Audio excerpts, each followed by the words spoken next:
5 rules of delta. Selection.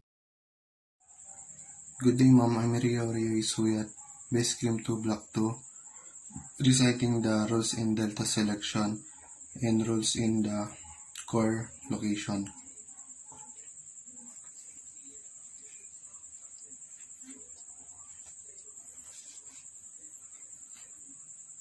Rule number 1. Delta may not be located at the verification, which does not opening towards the core.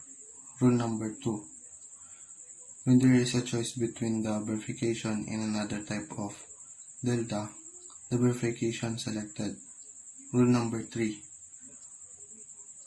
If there are series of verification opening towards the core equally close to the point of the divergence of the type lines, the delta nearest to the core should be selected. Rule number 4.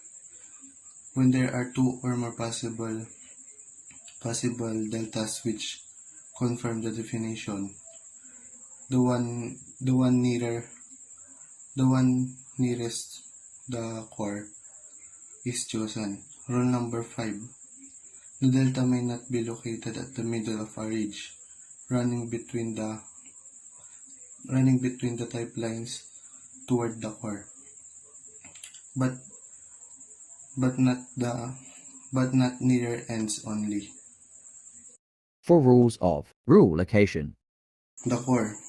Rule number 1. The core is placed upon or within the innermost sufficient ridge. Innermost sufficient recurve. Rule number 2. When the innermost sufficient recurve contains no ending ridge or rod rising as high as the shoulder of the loop, the core is placed on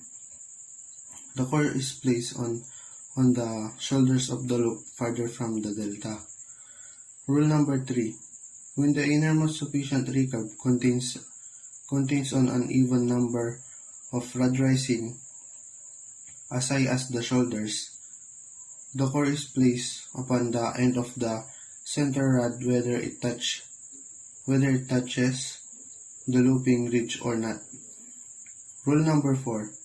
When the innermost sufficient recurve contains an even number of rod rising as high as the shoulders, the core is placed upon the end of the farther one of the two center rods. The two center rods being treated as tough, they are connected by recurving ridge.